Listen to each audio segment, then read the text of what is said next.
বন্ধুরা, আজকে এই ছোট ছোট পাবদা মাছ নিয়ে এসেছি। এই মাছটা লবণ, হলুদ আর একটু সামান্য সর্ষের তেল মেখে নেব।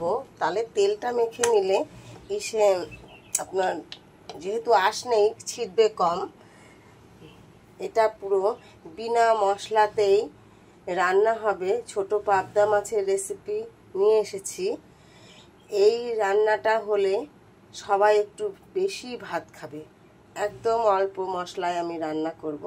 দেখুন, আমি এখন হলুদ মাখিয়ে রাখছি। আমি শুকনো খোলা একটা টমেটো আর কাঁচা লঙ্কা একটু ভেজে নেব তেল ছাড়া।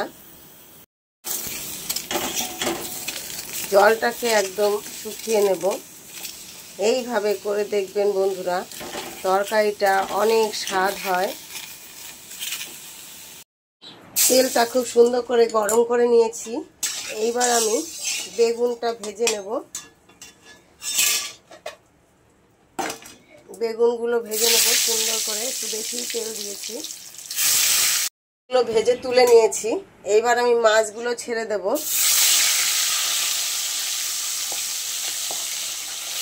পাবদা মাছ একটু ছিটতে পারে, তা আমি তেল মাখিয়ে রেখেছি, অল্প অল্প ভাজবো। আমার মাছগুলোর এক পাশ হয়ে গেছে, আমি উল্টে দিয়েছি। যেহেতু এটা নরম মাছ বন্ধুরা, মাছটা টাটকা হতে হবে, তাহলেই রান্নাটা খুব ভালো হবে।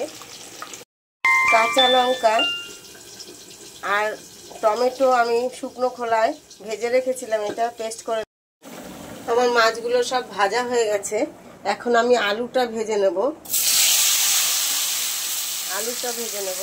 ভাজা হয়ে গেছে, তুলে নিয়েছি। এখন ওই তেলে দিয়ে দেবো সাদা জিরে, কালো জিরে, আর দেবো দুটো কাঁচা লঙ্কা। টমেটো আর কাঁচা লঙ্কা পেস্ট করে রেখেছিলাম, দিয়ে দিলাম।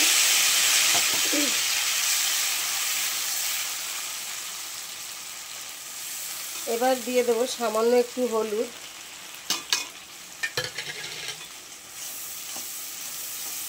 ভালো করে কষিয়ে নেব। কালারের জন্য একটু কাশ্মীরি মির্চি দিয়ে দিলাম।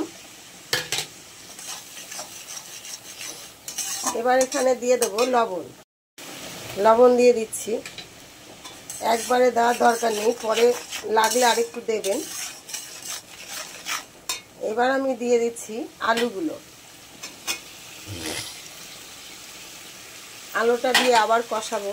বন্ধুরা, এইভাবে একবার খেয়ে দেখবেন, একদম কম মশলায় পাবদা মাছের ঝাল খুব ভালো লাগে। তেল ছেড়ে দিয়েছে, এবার আমি গরম জল দিয়ে দিচ্ছি। অবশ্যই এটাতে গরম জল দেবেন।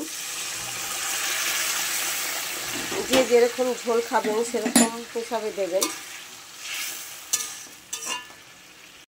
আমার ঝোলটা ফুটে গেছে, আলুও সেদ্ধ হয়ে গেছে। আলু আমি সেদ্ধ করেই ভেজে নিয়েছিলাম। এইবার আমি মাছগুলো দিয়ে দেবো।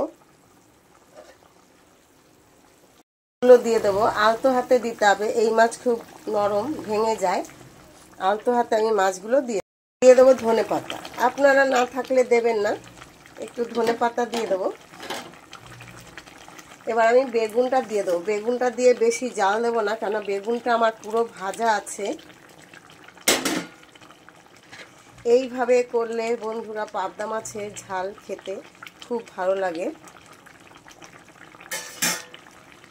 ভালো লাগলে একটা লাইক, কমেন্ট, শেয়ার করে দেবেন। ভালো থাকবেন। ভিডিওটা দেখার জন্য অসংখ্য ধন্যবাদ।